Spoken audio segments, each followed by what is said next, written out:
د سکھ مذهب د لسم ګورو ګوبند سنګ د زیږنې د 352 ورځې د دریوزنی تقریباتو پړمبنۍ ورځ نږدې 15,000 سکان د پښتونخوا او خاوشا سیمونه د پیښور بای جوګا سنګ ګوردوارې ته راغونډ شوي وو. دې کې د بونیر نه کملیش کماري د خپلو خپلوانو سره راغلې وه. دا وایي ګورو ګوبند سنګ جنم دین و، موږ د هغې دپاره راغلي یو، خو موږ ډېر خوشحاله شو چې زموږ د سکانو وروڼو ډېر په جوش او جذبې باندې دا پروګرام دغه کو.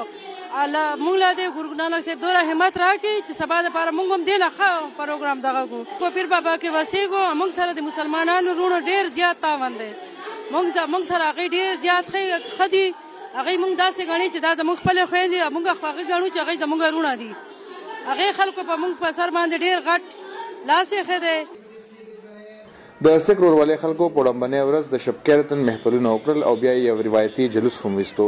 د سوات نه راغلي منشا کور د سوات د خپل سکول کیسه کوي او وایي زموږ چې مسلم فرینډ دي هغې سره موږ ډېر ښه ګپ شپ ټول هر څه ورسره لګو.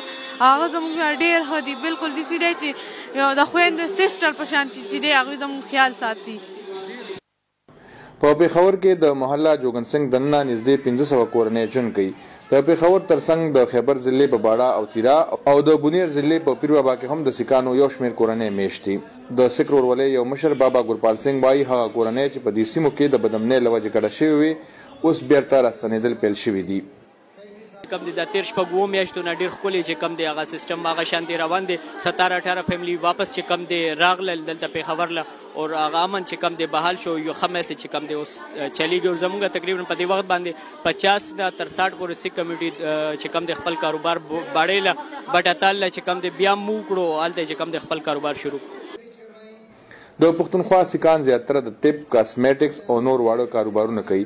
خو ګورپال سنګ وایي پکار ده چې په سرکاري نوکرو کې د دې ډلې خلک په خپل ځانګړې برخه برتي کړل شي. حمید الله ویوې ډیو نیوز پېښور.